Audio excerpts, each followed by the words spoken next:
Event today. I went to the Army Club today expecting to watch as the various different political parties and factions here in Thailand held a second session of talks. They'd met for 2 hours yesterday. The talks appeared to have gone reasonably well given the circumstances, and then today they met again, and after 2 hours events suddenly took quite a dramatic turn. This is something which we filmed as those events were unfolding. Okay, this is the Army Club where the talks have been taking place today. We've just had some pretty chaotic scenes just through there. The military have blocked us. If you can see now, we seem to be being forced out. What's going on, guys? What's happening? Why are we being pushed back? Do you know what's happening? As you can see here, the journalists are being pushed back. Some pretty chaotic scenes.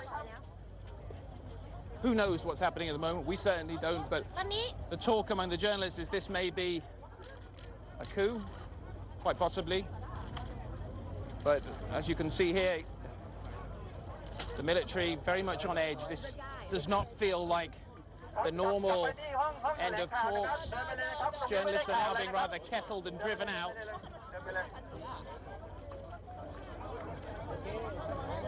If you just come through here, Alice, you can see across through here, down that road there. That was the road we came in today. It's now been blocked by the military, and they're trying to force journalists out of here. No one is giving us clear information as to what is happening, but it's certainly not like the end of the talks yesterday when we were welcome in for a briefing. Now we're being kettled, pushed out, military, lots of guns. Quite possibly this is the start of a coup. Jonah, as you said, the curfew is about to be imposed, but pro-government protesters remain defiant. What's the mood like there tonight? Well, you say they remain defiant. Their camp has been cleared fairly forcibly in the last couple of hours by the Thai military. They went there. One of the first things they did after this coup was declared was to go to that camp and clear it.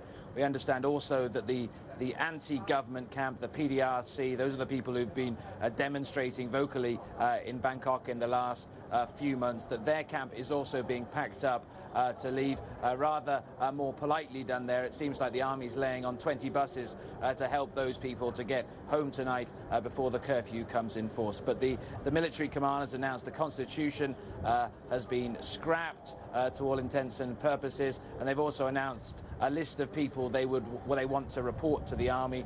Number one on that list is Niwat Thamrong, who's the acting prime minister, or indeed was the acting prime minister until the coup was declared. He rather wisely decided not to attend these talks over the last couple of days, and the army are now trying to find him. Jonah, do we know what has happened to the key political players here, the protest leader, Yingluck Shinawatra, the prime minister? Well, Yingluck is out of the picture, effectively. She was forced out of office as Prime Minister the last 2 weeks. We believe she's probably still in the country, possibly in the north.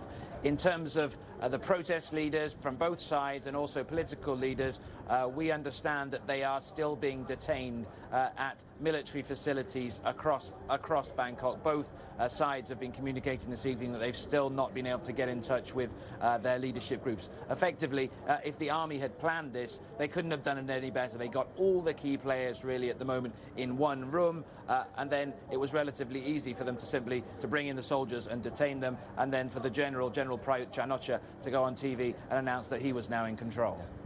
Okay, Jonah, thanks very much for that update. Jonah Fisher there in Bangkok. Well, earlier I spoke to Kasit Piromya, Thai Foreign Minister from 2008 to 2011 under Prime Minister Abhisit Vejjajiva.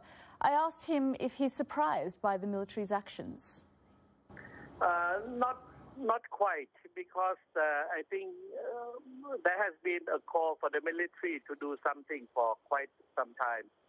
And second, I think the military has been giving everyone a chance to a compromise formula, but that has failed completely. And third, the possibility of violence is quite certain, in the sense that cache of arms have been found among the red shirts. supporters of the government and sporadic violence acts against the opposition to the government and so on. So the possibility of violence is one of the major points to to make the military decide that it must intervene on top of the political impasse. What the military has done is unconstitutional. I mean, what about the dramatic process? Yes, I think when the democratic process has a problem, namely that the election has led to authoritarian majority rule in the parliament, then democracy has not been working. That resulted in the massive protest against the abuse of power and lack of the rule of law on the part of the government. But so the intervention by the military would be to set the democratic table alight and functioning again. So I believe it will be a temporary measure. We can go live now to Bangkok and speak to the Thai political commentator Verapat Padiyawong, who recently acted as legal advisor to former Prime Minister Yingluck Shinawatra, who was forced to step down by a Thai court earlier this month. Sir, thanks very much for joining us. Yesterday we spoke on this program and you were very hopeful that this would be resolved through some kind of dialogue. Are you surprised this has happened? I'm quite surprised. In fact, I was special counsel to Deputy Prime Minister, though not the Prime Minister, but I'm very surprised. And I think it's a very miscalculated move by the military establishment or anyone behind them. We've seen clearly that back in 2006, all the promises, all the pretexts, all the reasons and justifications for the coup were total nonsense. 2 or 3 years later, from 2006, we saw violence on the streets. They still claim that corruptions are rampant. We've had very troublesome governments, not really functioning economy or any long-term government policies of that sort. And I'm afraid those episodes will come back to haunt us again. We just heard from Kasit Paromya, former Thai foreign minister, who said the military really had no other choice, that this political deadlock had continued for 7 months, so they needed to step in. Well, that's all the reasons they've been given all the time back for the past 12 times of the coup d'etats we've seen in Thailand, not to count plenty other dozens times that it failed to accomplish fait accompli. So I put this very simple question before the coup instigators. If they thought they had no choice, why was the decision made in a very abrupt manner?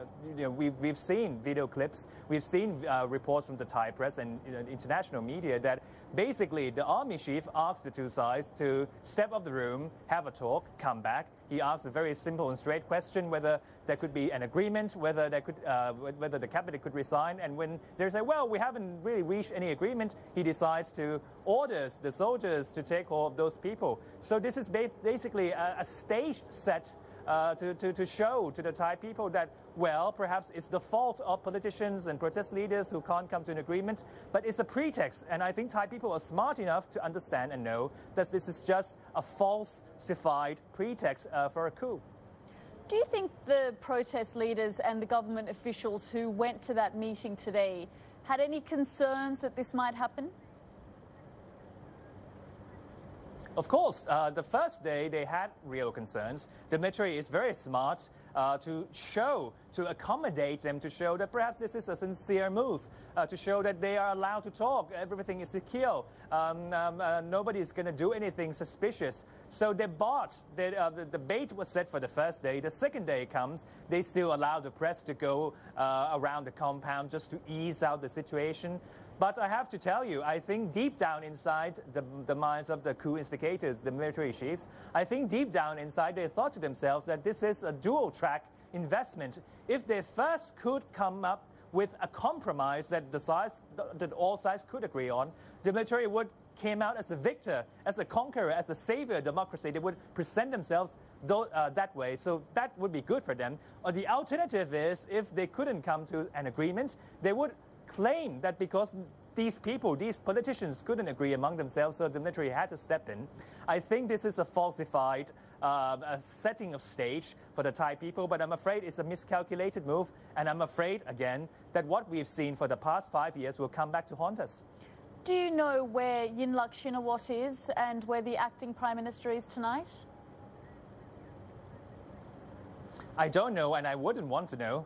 I hope, though, that wherever the remaining cabinet members are, wherever the political leaders in Thailand are, they could at least show some courage to lead the Thai people, that perhaps there is something remains to be done. That is to have a peaceful disagreement with the coup instigators. They might have the guns, they might have the tanks, but at least we have the peaceful, we can have a peaceful disagreements with them through lacks of cooperation of all sorts. But I think that's going to be quite tricky this time. I'd like to add one thing, though, before the time runs out. I think the most serious injury that happened last night is not really about removing governments or cheering up the constitution, which they just did. It's all about a generational disease, a generational problem that Thai people nowadays will grow up. Myself, in my early days, I've been growing up seeing these coups. People will grow up and absorb these political cultures where the rules doesn't matter, where actually the force is above all else. And these people, my generation, we will grow up accustomed to this political culture. And some of us will run the country accustomed to this culture of force above the rules. And the vicious circle will continue, I'm afraid. Okay, Virapat, thanks very much for joining us here on Impact. Well, with me now in the studio is Ramida Wijipat. Ramida, we've been speaking throughout the whole program. We've just heard here from the political commentator who said this was a very carefully crafted plan by the military. What do you think? Basically, I think it's possible if the first plan, as the military want everyone to get on the table for discussion, for the resolution has worked.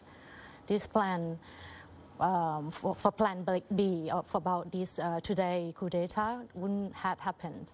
But of course, this is set back to the square that everyone just come on for their insistence, for their aim of political reform before election, and another side would like to go straight to the election. So this is, again, it's not go anywhere. That's why I think the army decided to break this deadlock toward the resolution. But the outlook comes across quite bleak, doesn't it? I mean, if what the political commentator was saying, that history is likely to repeat itself, how can the military bring these two sides together?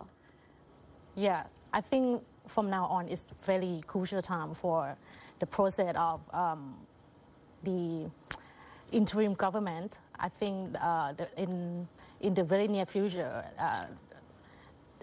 I think the army will let the Senate to process the cabinet appointment and the political reform, and then if this reform has been participated by every party, even the red shirt and Mr. Thaksin people, it will be forward to the election, which is, it will find the more resolution than the snap election in the last February. Okay. So. Okay, Ramida, thank you very much for joining us on Impact. And shortly, the curfew will be imposed from 10 p.m. to 5 a.m. rather, in Thailand, as the military takes control of the government. Still to come on Impact.